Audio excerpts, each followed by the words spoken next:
নাবালকের মৃত্যু ঘিরে পথ অবরোধ স্থানীয়দের। উত্তেজনা ছড়ালো দিনহাটা কন্ট্রোলের হাট বাজার সংলগ্ন এলাকা জুড়ে।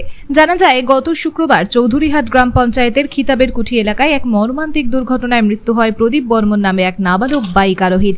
একটি দ্রুতগতি সম্পন্ন ট্রাক্টর প্রদীপ বর্মনকে সজোরে ধাক্কা মেরে পালিয়ে যায়। স্থানীয়রা তাকে দ্রুত উদ্ধার করে বামনহাট প্রাথমিক স্বাস্থ্য কেন্দ্রে নিয়ে গেলে কর্তব্যরত চিকিৎসক তাকে মৃত বলে ঘোষণা করে।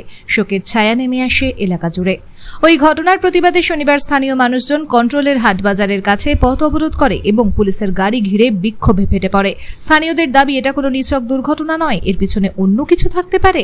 পুলিশ যেন সঠিক ও নিরপেক্ষ তদন্ত করে প্রকৃত দোষীদের শাস্তি দেয়। ঘটনার খবর পেয়ে পুলিশ দ্রুত ঘটনাস্থলে পৌঁছয় এবং বিক্ষোভকারীদের সাথে কথা বলে পরিস্থিতি নিয়ন্ত্রণে আনে। পরে পুলিশের আশ্বাসে অবরোধ তুলে নেয় বিক্ষোভকারীরা। গোটা ঘটনার তদন্ত শুরু করেছে পুলিশ। কিন্তু বলতে তো পারছি না যে রাম অ্যাক্সিডেন্ট করেছে। আমার নাম Bimal modak. Police bureau news ABN 24/7 Dinhata.